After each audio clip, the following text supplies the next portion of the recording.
Hello everyone, सभी को राधे राधे। तो कैसे हैं आप सब। तो हम आ गए हैं द्वारिका नगरी और ये है प्रवेश द्वार द्वारका नगरी का। तो प्रवेश करने के बाद में हम गाड़ी लगाएंगे पार्किंग में, उसके बाद द्वारिका दर्शन के लिए जाएंगे।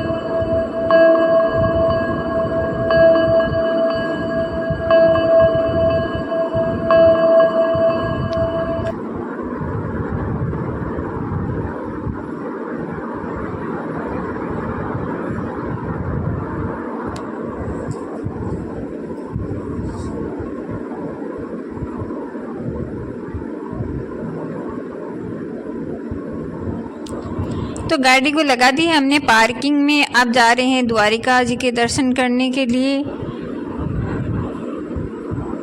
तो दूर से मंदिर तो दिख रहा है, ये गुम्बद बनाया हुआ है बीच में और हाथियों की अच्छी चिनीमाती की आकृतियाँ हैं, बहुत ही सुंदर और खूबसूरत लग रही है, जो यहाँ के द्वारिका नगरी को सुशोभित कर रही है। छोटे छोटे हाथी बनाए हुए हैं। ये यहाँ की शॉप चीज़ें, हर एक चीज़ मिलती है, सब आइटम्स, चश्मे वगैरह। लेकिन अपने मन को थोड़ा सा कंट्रोल में रखते हैं, क्योंकि पहले द्वारिका के दर्शन करके आते हैं, बाद में ख़रीदेंगे जो भी ख़रीदना है। तो यहाँ पे जो बंदेज वाली चुनरियाँ भी मिलती है, बहुत सुंदर सुंदर।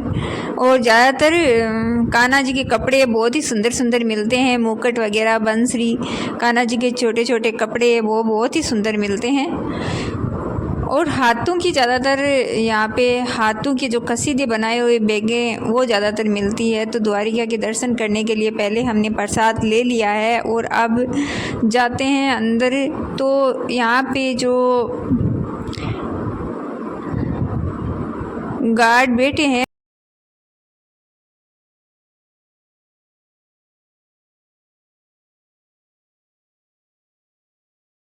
अंदर फ़ोन नहीं ले जाया जा सकता, यहाँ भी नहीं ले जा सकते। तो मैं यहाँ अकेली रुक गई और सारे दर्शन करने के लिए जाएंगे, तो मैं यहाँ अकेली रुकूंगी। ये सब दर्शन करके वापस आ जाएंगे, उसके बाद मैं दर्शन करने जाऊंगी।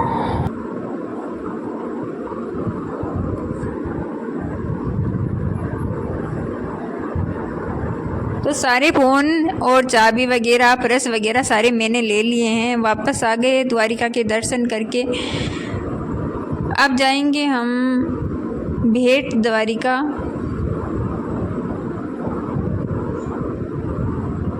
तो भेट द्वारिका के लिए हम निकल गए हैं।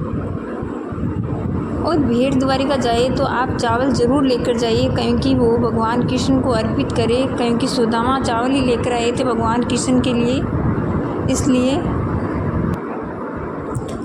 तो हम भेट द्वारिका भी पहुंच गए हैं। यहाँ जो ये लगाए हुए हैं वो सामने वो ही भेट द्वारिका का गेट है। यहाँ सुदामा भगवान कृष्ण से मिले थे। ये जो सुदामा पुल बनाया हुआ है, पहले नाव और बोट से जाते थे, पहले वोट से आते थे, और आजकल वोट और जो पुल वहाँ पे जो वोट का कार्य है वहाँ पे जो काम चल रहा है, और ये बन गया है सुदामा पुल। जो हम रात हो गई है यहाँ पे, तो इस तरह ही दिखाई दे रहा है सुदामा पुल।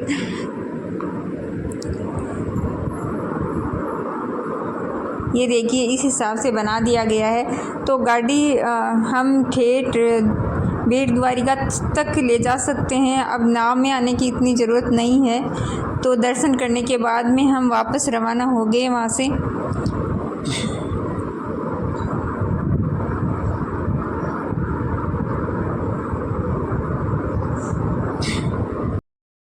और रात के टाइम पर जो सुदामा पुल है वो बहुत ही सुंदर ही खूबसूरत लग रहा है, कि जो कलर दे रखे हैं उसमें लाइट वगैरह वो बहुत ही सुशोभित कर रही है यहाँ पे।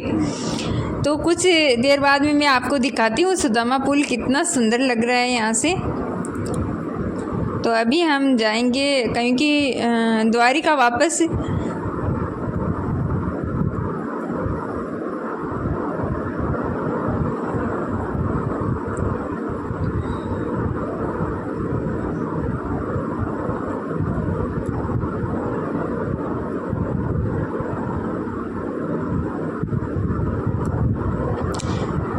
तो ये है सुदामा पुल। तो यहाँ पे हमने गाड़ी रोक के कुछ देर यहाँ का आनंद लिया, देखा चारों तरफ समुंदर, और फिर चल दिए द्वारका की तरफ। और वापस हम द्वारिका आ गए क्योंकि ठहरने के लिए हमने रूम द्वारिका में लिया है। तो हम रात को यहाँ से ठहर गए और सुबह, ये मॉर्निंग का टाइम है, तो सुबह यहाँ पे देखो सब लोग यहाँ पे जो स्नान कर रहे हैं। और यहाँ बोट वगैरह लगी हुई है, जो घूमना चाहते हैं बोट से वो घूम सकता है और ऊँट की सवारी कर सकता है। और दूर से द्वारकाधीश के मंदिर दिख रहा है।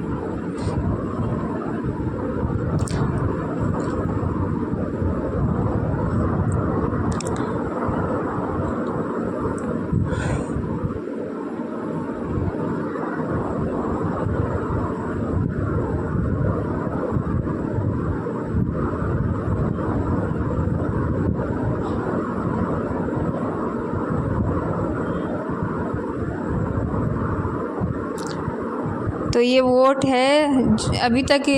अभी सुबह जल्दी आ गए हम, तो यहाँ पे थोड़ा सा खाली खालीपन दिख रहा है। कुछ देर बाद में यहाँ वोट चलती है, तो घूमना चाहे तो वो, जो बोट में बैठना चाहे तो वो बैठ सकता है। और यहाँ पे सब स्नान कर रहे हैं सुबह सुबह।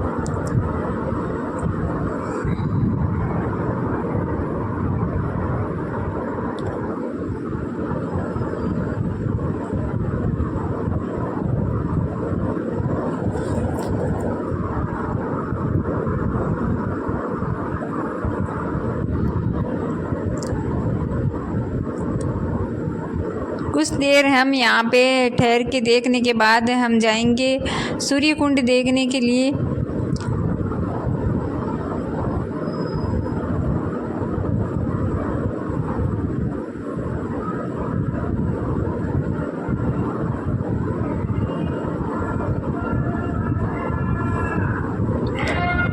यहाँ पे जो भीम के कुएं हैं वो, वहाँ पे हम नहीं जा पाए। 5 कुएं वहाँ पे नहीं जा पाए हम। कहते हैं वहाँ का पानी पीना चाहिए। ये है कुंड बना हुआ है, यहाँ पे आए हैं हम। और फिर हम अरब सागर की कुछ पानी की बौछार का आनंद लेते हुए हम एक तरफ द्वारका के कोने में आ गए, इधर पश्चिमी साइड में आ गए हैं। तो यहाँ पे समुंदर जो लहरें चल रही है, तो यहाँ पे स्नान करना सख्त मना है और नीचे उतरना भी उधर सख्त मना है। अब जाएंगे हम बड़केश्वर महादेव। द्वारका से कम 1 किलोमीटर है। तो आप कभी द्वारका आए तो बड़केश्वर महादेव ज़रूर जाएं। ये एक शिवलिंग आकृति में बना हुआ है बड़केश्वर महादेव।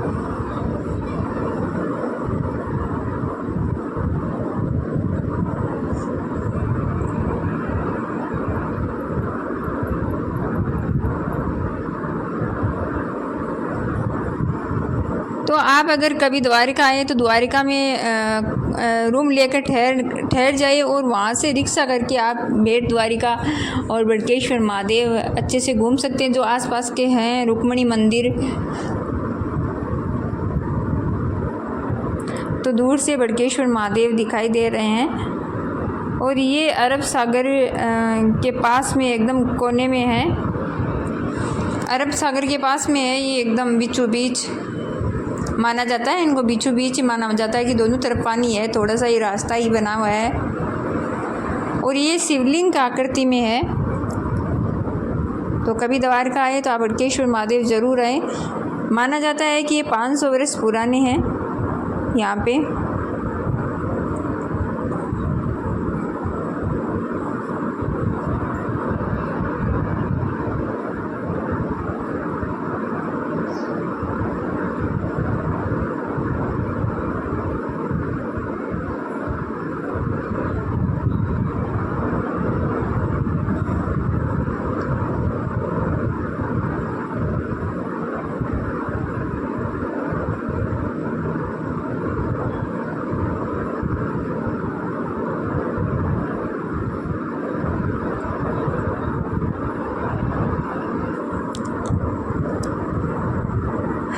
तो जय जय महादेव। हम आ गए हैं बड़केश्वर महादेव। कुछ देर पूजा अर्चना के बाद में हम चारों तरफ समुद्र का आनंद लेंगे।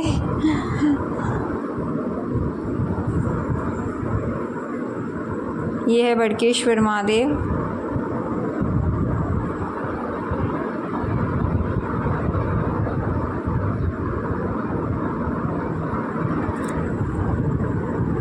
और चारों तरफ है समुंदर। और ये बिल्कुल शिवलिंग आकृति में है। और यहाँ पे जो नक्शा बनाया हुआ है महादेव का शिवलिंग पे,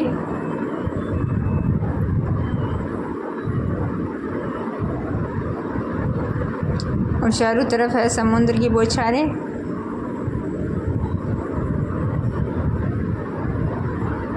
तो अगर वीडियो पसंद आए तो लाइक करना, कमेंट करना, शेयर करना और मेरे चैनल को सब्सक्राइब करना प्लीज़ प्लीज़ प्लीज़।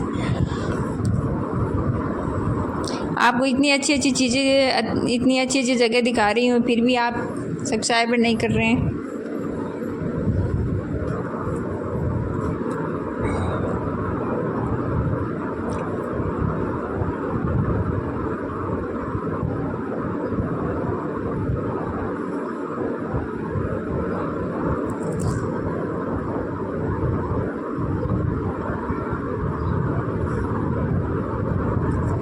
और फिर द्वारिका आ गए हम वापस। द्वारिका आके कुछ सामान लेते हैं,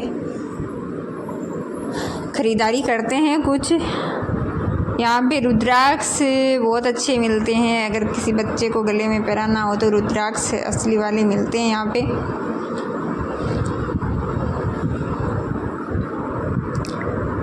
तो बहुत सारी चीज़ें हैं जो मन को मोहित करने वाली है, लेकिन मन को करे कंट्रोल और चले हम अब अपने गुजरात गांधीधाम।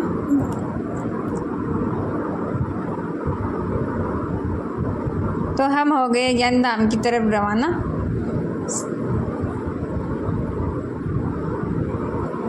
और कुछ देर में पहुंचने वाले हैं जामनगर। सभी को बाय बाय, राधे राधे, जय श्री कृष्णा और प्लीज़ सपोर्ट मी।